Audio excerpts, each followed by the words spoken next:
We have a rough moment. It's not easy every day. No, I think actually I would have stayed in Sweden.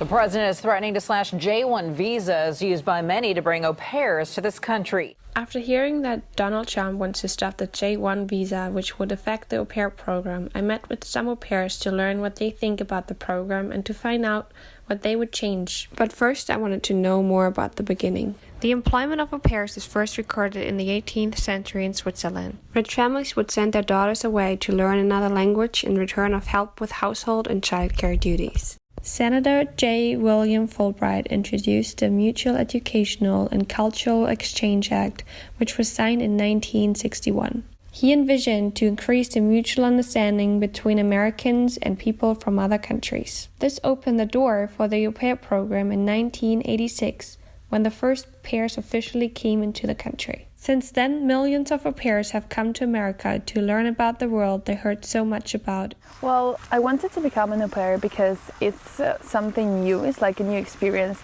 new culture, new country. To live with an American family and exchange this culture through the holidays and the life of every day, I met a lot of other student exchange was living alone, and they don't have this little thing of the laugh that I think makes a difference. I think it's a good way to be a part of another country, to see something else than where you're from. And like I said, just get out of the whole tourist part, see more of it, experience, and get information of what the US actually is, not what you see on YouTube or TV shows or Hollywood movies.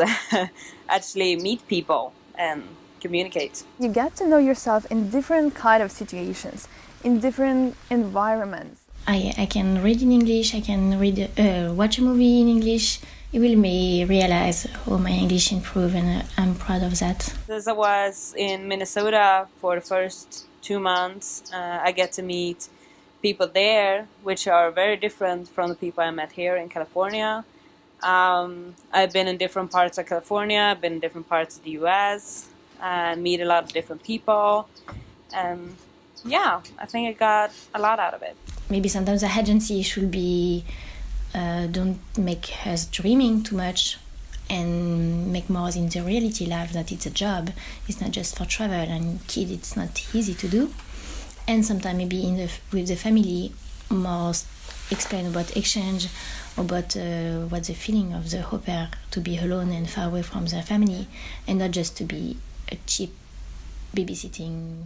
Make sure that you have a phone that works. Get a phone number, get a system for getting that whole thing to work, because you're still stranded for 2 weeks. Like these local area representatives, let them do more, make them do more. If au pairs have questions or if something is going on, they should keep in touch.